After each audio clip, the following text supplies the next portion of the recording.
Welcome back to Southern Hang Podcast. We are four friends from college, Neil Wilding, Brian Redmond, Craig Cotton, and myself, Sherman Brown. And today we've got a special guest. We've got a return guest who was with us last year, performed at Bourbon and Beyond, Gooseberry. And we've got Asa Daniels, lead singer, is going to be joining us here for the show. And very excited to have him on, talking about the new album, talking about they're just coming off of tour, being out west and the Midwest as well. And got a tour coming up here overseas. So we'll jump right in, get right to it. All right, welcome back to the show. Second time, returning guest, Asa Daniels from Gooseberry. Welcome back. Thank you so much for having me back. It's a pleasure to be. Absolutely, buddy. Good to see you, man. Yeah, taking a second lap around the pod here. It's really good to have you, bud. Yeah, I think this is the first podcast that we've done a second appearance on with an asterisk, because do you guys remember like Tower Records? Yeah. Back in the day, Tower Records had an offshoot. It was still Tower Records, but they were like trying to bring it back in Brooklyn. It's called Tower Labs, and we like helped them set up. Not so much a podcast. I mean, they had a podcast part of it, but then they also had these like filmed live performances in studio in Brooklyn, and we were their guinea pig. So we did the podcast, we did the film stuff. So I would say maybe that's the asterisk where we've done that a couple times. But aside from that, it's you guys. Well, we will also have an asterisk then, because you are one of the few guests who we've actually met in person. We don't when we do this, it's obviously a lot of times remote. We don't even get to see each other that much. And then we add in, for our guests, but we got to see you at Bourbon and Beyond, got to see you perform. Obviously, we very much appreciated the dedication there for DB Cooper. Of course. Yeah. We loved that song before we even heard it. So that was a great moment for us, and just really appreciate you. Yeah, no, I mean, I think the appreciation is more on this side of the table, because we that was definitely the biggest festival we'd ever played. I mean, we got super lucky and we got to open up for Ringo Starr and his band in like a suburb of Chicago this summer before that. But then to do Bourbon and Beyond the following year was like the biggest festival experience. I think we came in a bit like don't really know what to expect. We played some smaller festivals, and having you guys there was almost like a security blanket. It was like it's so nice to be able to run into you guys. Met up the day before our performance just to kind of get a lay of the land, and it's just a great time. I think most importantly, you guys were super gracious to our extended crew, specifically my father, who David has. Yeah. My father has yet to stop talking about the Bourbon and Beyond experience, and so we'll be forever appreciative of that. That's awesome. That is awesome. Well, talk to us. You've been on tour here. Yeah, a lot. I guess a lot's happened since then. What happened? So the Bourbon and Beyond thing was last September that we played. So almost like a year ago. And that was kind of in the middle of a tour that we were doing then. And since then, we had like kind of holed up in a recording studio, a couple of different recording studios in New York, and kind of worked at our next record. And we've been putting out some singles from that new record, which has been exciting. Yeah, it's a mix of like, we've had the songs for a bit. We've been playing them live. We played a couple of the ones that have since been released, actually at the Bourbon and Beyond performance, like a song like "Go Fish," which was our second single off of this record. We played in that set. But like, actually going from just playing them live to getting to the studio, crafting them, putting them out in the world, and having people, and their myriad opinions tell us how they feel about it has been a trip, and it's just been nice to get new music out there. And so I think that was the major portion of our year, but then sprinkled in, we also had different tours. So in the beginning of the year, we spent a few weeks out on the West Coast. So we did our first ever West Coast tour, which was awesome. Had like huge turnouts in places that we don't know anybody and we've never been, and that was really cool. And then came back across the country did a Southeast tour back to some places that we've been before and have good fans out there. And then more recently, we just did 2.5 weeks in the Midwest. So we were there for like pretty much the entire month of July, and it kind of all circled around a different music festival, actually, called Beaver Island Music Festival, which, I don't know if you guys know what Beaver Island is. I didn't know what Beaver Island was, but it's this tiny little island in like northern Michigan. It's basically like near Canada almost, it feels like. And up by like Mackinac or like over by Margaret? Yes. No, yeah, actually, it's like across from Mackinac, basically. Okay. You got to take a ferry to get to it. Yeah. And that was a lot of fun. But we got there right as the wildfires from Canada were coming from the west to the east. So like we like arrived on shore, and then you could like the taste fireworks announcing your presence. Yeah. That's how I wanted to take it. But no, it was pretty wild. But we still managed to actually kind of persevere through that, and we ended up having a lot of fun and playing some good shows. But yeah, so just a lot of touring, a lot of recording, trying to stay busy. Awesome. Did any like legendary venues or like certain venues on the tour that stuck out that you loved? Yeah, I guess maybe two come to mind. One is we played on the West Coast tour. We played in Seattle, which I love Seattle. I had been there once when I was 16, and it was my first time like coming back since then. And it was as amazing as I remembered it. But then we got to play a show on, I think it was a Friday or Saturday night. It was a good weekend night. And it was at this place called the Central Saloon. And this building has been there in like downtown Seattle since the gold rush.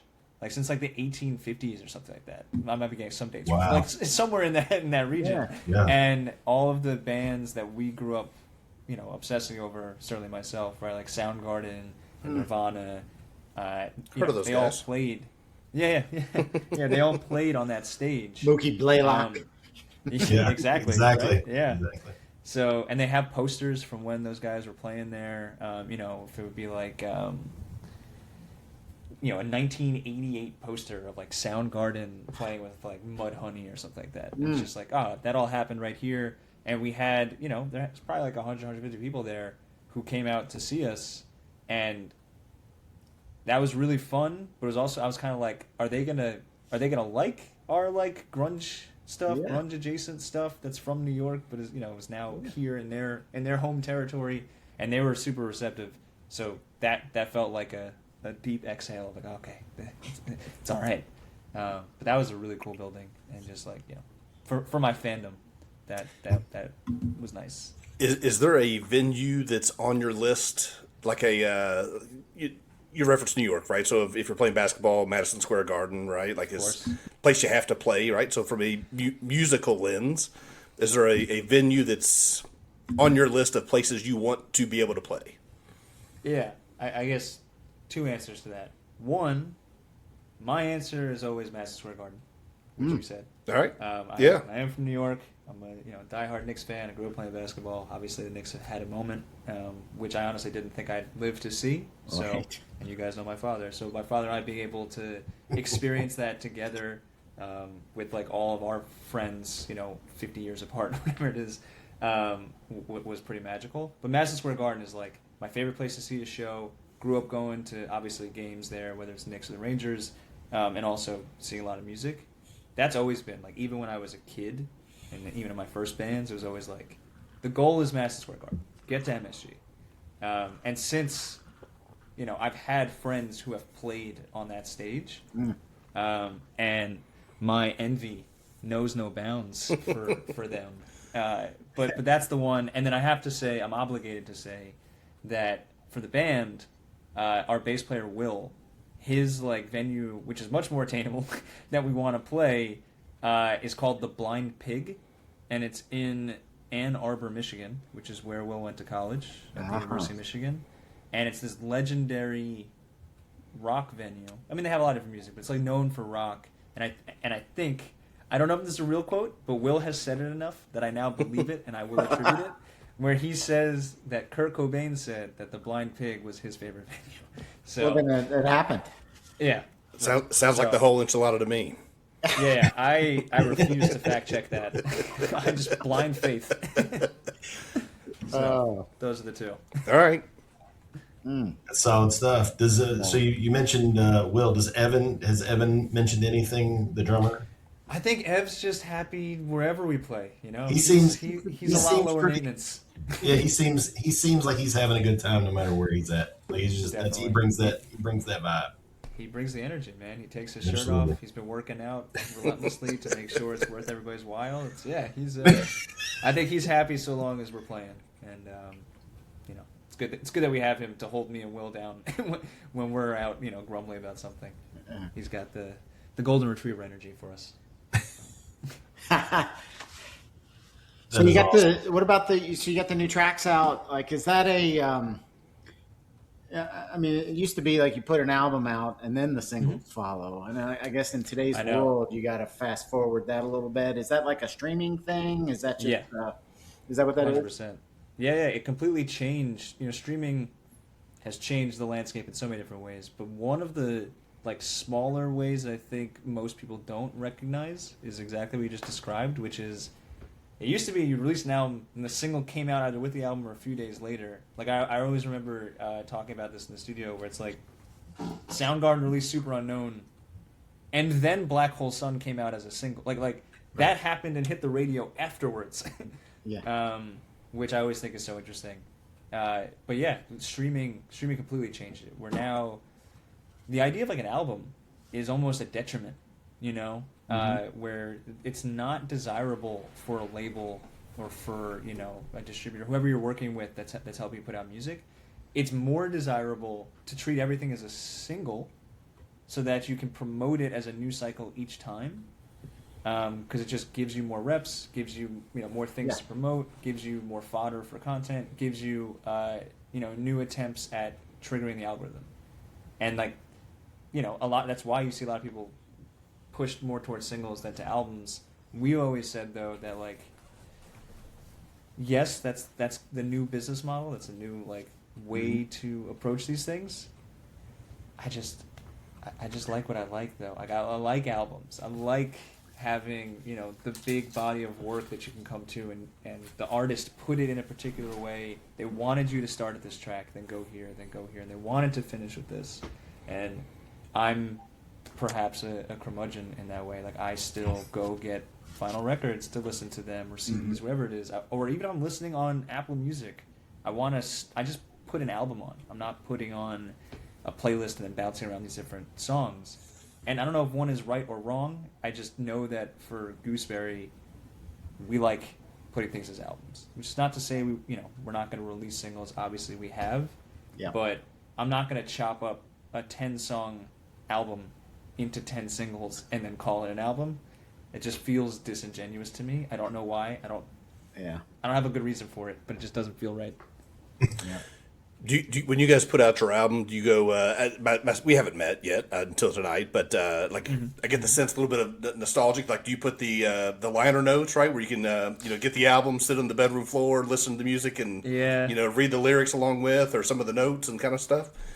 It's a good question. We've done a lot of it ourselves to date. So the first run, so we printed vinyls for our debut record, which is called All My Friends Are Cattle, and we sold out of those. It was like a really small run. I think it was like 200 copies, and we sold out of it.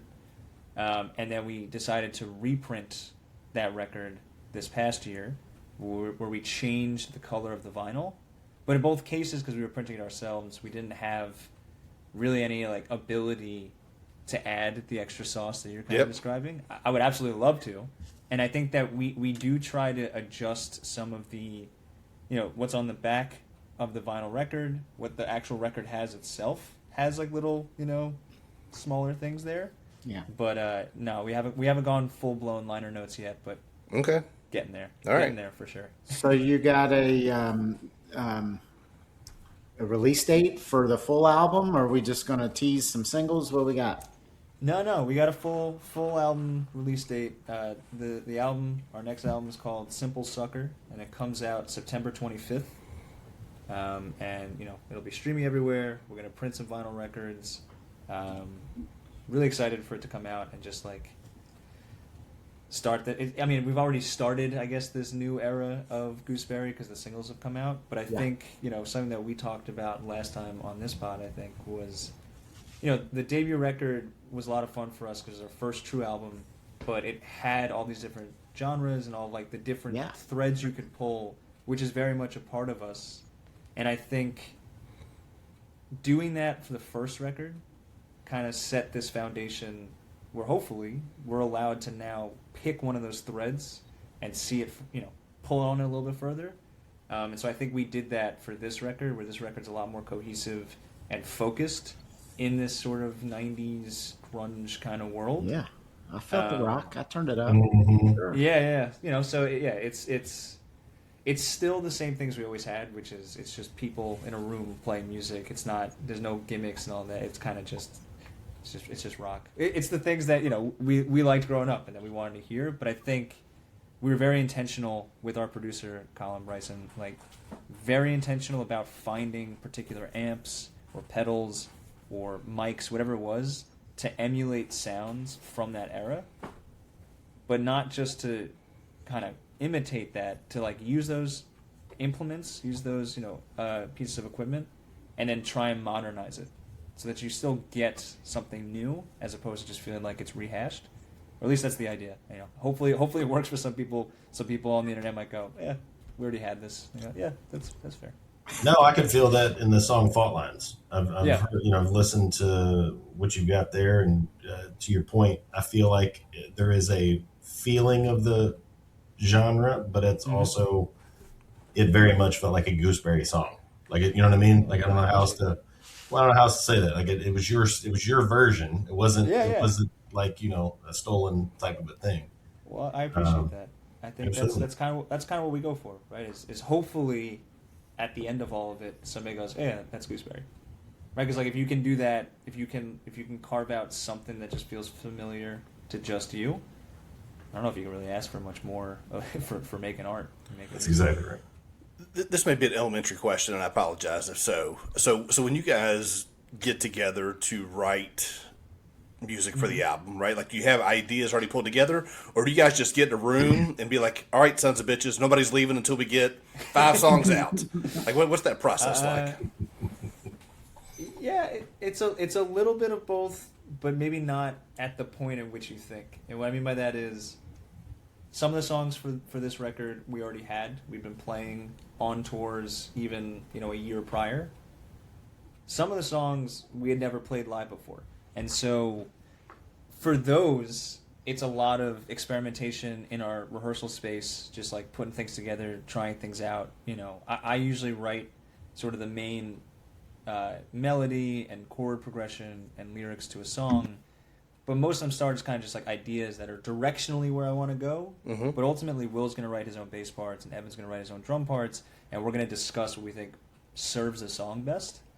And then once we get to the studio, we're arriving there with 10 to 12 ideas that we want to try and track, and Colin's job is to take in all this. I'm sending him demos throughout the whole year of when we're not recording, and stuff that comes out of shows, so he can hear what we're trying to get to. And his job is to then actualize that in a way that doesn't suck, because like the demos are super raw, and it's like my phone put up in our rehearsal space and us just playing along. He has to go, okay, I actually hear this particular amp for this. I think we could really get this like dirty sound here, and then bring it to life. And the other piece to that is, we don't put everybody in the room and go, you can't leave until this is done. But at the same time, it is kind of like, hey, we're not going to release this unless we feel like it's true to what we wanted it to be. And, there's an ideal plan for how something could work out for recording. Obviously, it's a lot cheaper if everything goes perfectly. Yeah, but the reality is, stuff happens where you go, I know this is good, but it's not great. How do we get it to great? And maybe sometimes that looks like I had a song, one of the songs, which is like one of my favorites on the record, which is called Gin Rummy. It's this weird, it's a riff in 10/8. It's in like these crazy tunings. It's got like a lot going on to it. And we were struggling with figuring out how do we make this great. And what ended up happening was Colin was like, I think you need to remove this part, and I think we need to accentuate this other thing. And then I was like, what? How could you possibly touch my work of art? This amazing... No, absolutely not. And then the guys are like, oh, then we're all kind of discussing that. But then in the end, we kind of get together and say, what is best for the song, for what we're trying to do in this moment. And yeah, nobody can leave until that happens. And we finally got there. And I think we got there in a way that every single song on the record feels like what we wanted to achieve. And more importantly, I think that the whole thing together, like all 10 songs, I feel like I could hand that to somebody and go, this is a world, you can step into this world and you can be in this and everything will feel cohesive to that. And then once you're done with it, you can leave. And like you can go somewhere else for the other thing you need, but if you want this world, it's here for you. And I think like that is ultimately what we wanted to achieve, and I think we did, hopefully. Awesome. So when we talked to you last time, this was like a year ago, and I don't know if it was a fresh seed in your mind, but we talked about DB Cooper, and you played that one live at Bourbon and Beyond, and I hear a little rumor, little birdie told me this one's on the new record. Is that right? That is right. It's on a new record. It's also going to be the last single that we put out. So it's the 4th single. It comes out August 21st, I think is the date. Some Friday in August. Yeah. And how did Friday become the release date of all these streaming stuff? That's another streaming thing. Yeah. Friday is New Music Friday. Right. I wish I had Payday? an answer. That's all I got, man. Let's get the paycheck. Yeah, I don't know. Get those pennies from Spotify, right? It's not coming to the musicians. So yeah. But yeah, that's the next song up. And obviously we got to play it at Bourbon and Beyond, and I think we have a version. I think the version we played at Bourbon and Beyond, I think, is up on YouTube. If people are curious. So okay, so we'll have to post that and some follow up here. So the version on the album, is it true to like, or did that have an evolution by the time it hit the record? Yeah, I think structurally it's the same, and yeah, like based on what we played live at Bourbon and Beyond and what's on the record, they're fairly similar. The studio allows you to do things you wouldn't otherwise potentially do live. So there's, like, I play cowbell on the studio version. Can't do that live, at least not while I'm playing guitar. But I think structurally it's the same. That song, though, started in a different way. It's another one of those things where, like, I had this riff that was... it's an odd riff because it's a progression that goes in 6 instead of 4, meaning like a normal chord progression you hear is just 4 chords over a set number of bars, and this, to complete the measure, is 6 chords in that same space. That's the Radiohead influence on you, right? Yeah, well, yeah, there's definitely, that, Soundgarden, even Dave Matthews Band, like a lot of the bands that I grew up listening to, and same with the guys, like, it's messing with meter, messing with structure, and I just love that. Like, the magic trick of music is when you can do these odd things. You can play a song in 7 and have nobody even realize it, who doesn't need to realize it, because they're just like, yeah, it sounds right. It makes sense in my head, and I can just like bop along. Like, that's one of my favorite things about music. And certainly on this record, we have stuff in 7, we have a riff in 10/8, we've got all these different tunings. So for the nerds out there, like myself, I think they'll enjoy that. But that song for DB Cooper, we had started it one way. I thought it was going to be kind of just like a very guitar-driven thing. And within like the first few times rehearsing it with the guys, it became so clear that it was a drums and bass song. So now it starts, it's just bass and drums together. There are moments where the guitars completely drop out. And so I think that's just, again, like speaks to the collaboration of us, not just like I'm bringing a song and then we play it. It's very much what makes the most sense to get to the best outcome of this. And I love the way that it came out, and I think we're all really excited for it to hit ears everywhere. If you need more collaboration, Craig Cotton, not on here with us, will definitely jump in and play the live cowbell for you. That would be ideal. I'm volunteering him here for you now, Asa. So that would be fantastic. He's got a fever. Dealing prescription. That's more right. Cowbell. That's right. That's right. I would love to see it. That's amazing.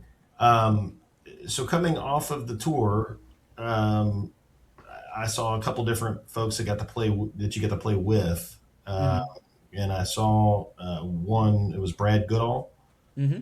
Yeah. who was with you for a while. Who talk to us a little bit about that, about how that comes together, and for Yeah. you of who you got to know on the road. Absolutely. Yeah. Brad is one of our very close friends in the music world. He's one of the best musicians that we know. He's an incredible keys player, incredible songwriter.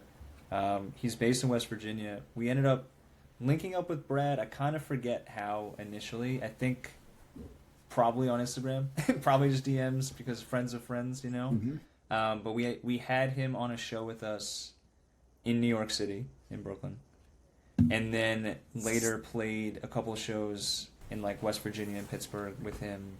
And this was all, I think, like 2022, 2023, like somewhere in there, or maybe even a little bit later. And we've just always stayed in touch, and Brad's just such a great musician. He's constantly playing. We have a lot of like mutual friends amongst us as well. Like there's a jam band called Eggy that we both know. When we were in Chicago and Brad played with us, like one of my very close friends who has he releases music under the name Smushy, and he plays with this guy Neil Francis. Like the worlds just kind of like collide on each other because Brad had played with them also. And so when we were doing this Midwest tour, which we kind of just threw it all together. We had, our management, our agent, put this all together because we had the Beaver Island Music Festival. We were like, okay, Beaver Island's just in the middle of nowhere. How are we going to get there? And we were like, all right, we might as well do some shows here, do some shows on the side, and come back. And when we realized we were going to do that, if we were going to the Midwest anywhere, it was like first call, see if Brad's available. And fortunately for us, he was available. He had just released an amazing new record of his own called Hometown, which I strongly encourage everybody to listen to. And then the biggest thrill for us is that when we play shows with Brad, we selfishly get to bring Brad up onto stage with us. And so he plays with us also. And he played on a couple of the new tunes that we're releasing, not on the record itself, but like live. So those folks got to see it. It went incredibly well. I kind of want to now do almost like a deluxe release where we get Brad to play a couple songs in the studio. But you need to do a song swap. I've seen those. Yeah, that's cool. I like that. That's a good idea. Yeah. But yeah, no, he's just an incredible artist and just a good dude. Awesome. For folks that don't know Brad, you have a song you would suggest. As you know, we have a playlist that we kind of add That's to. True. You have a song that you would throw out that you think is I don't want to say the song because obviously he's got a breadth of music, but I'm gonna suggest for the playlist, you guys choose a song from his new record, and the one that I would suggest is called River Water. Okay, it's a banger. Track 2. I will say though, for those who for fans of Brad, I'm sure everybody would probably say like the song, like the song he is known for that like popped on the algorithm back in like 2017, 2018. It's called Casa de Mel. It's also a banger, but I think River Water shows the evolution of his songwriting and his playing. So I would say that one for the playlist. We're adding it on. Adding it on. Well, thank you very much, man. I know you've got a tour coming up as well, or extended, I should say, heading across the pond, right? That's right. So the UK, Austria, Denmark. Am I right on that? I think we're doing the UK, a lot of Germany. Germany, Austria. Gotcha. Yeah. Okay, awesome. Yeah, super excited. And then next tour, we're hitting the Blind Pig. Yeah. I'm in. Yeah, one of these days. Back to Louisville. Coming back to Louisville.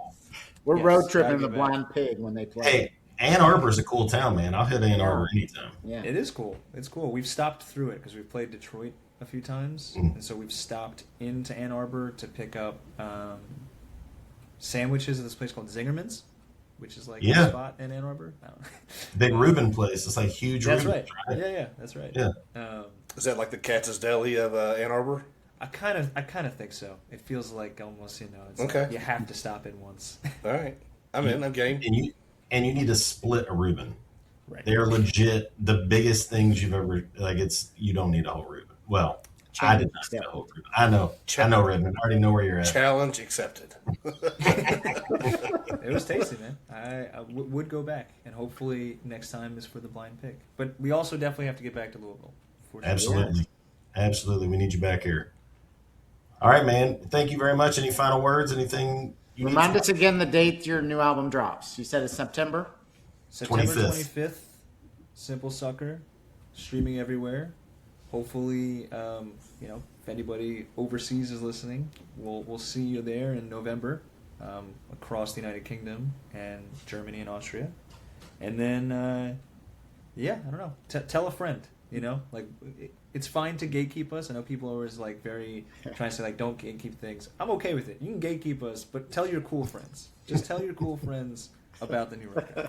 Bring them to the show. What was August? Bring them to the show. What was August 21st? Was that the DB Cooper release? That's DB Cooper. Okay. Yeah, that's gonna be the last single for the record. Yeah. Awesome. I'm setting the alarm. Heck yeah. Absolutely. Yeah, I'm pumped. Love to hear the success that you've had, and really appreciate you sharing it with us here, man. It's been awesome having you. Of course. Always happy to come on. Appreciate Love watching it. Appreciate you, Asa. Thank you. Tell Will and Evan we said hello. Will do. And my father. David, absolutely, man. He's the man. I may text him. I think I've still got his number. He would love it. He would love absolutely. it. I'll hit him you up. text him, the first thing that happens is he calls me. So it's happening now. Great. All right. Thanks, man. All right. See you guys. Bye, guys.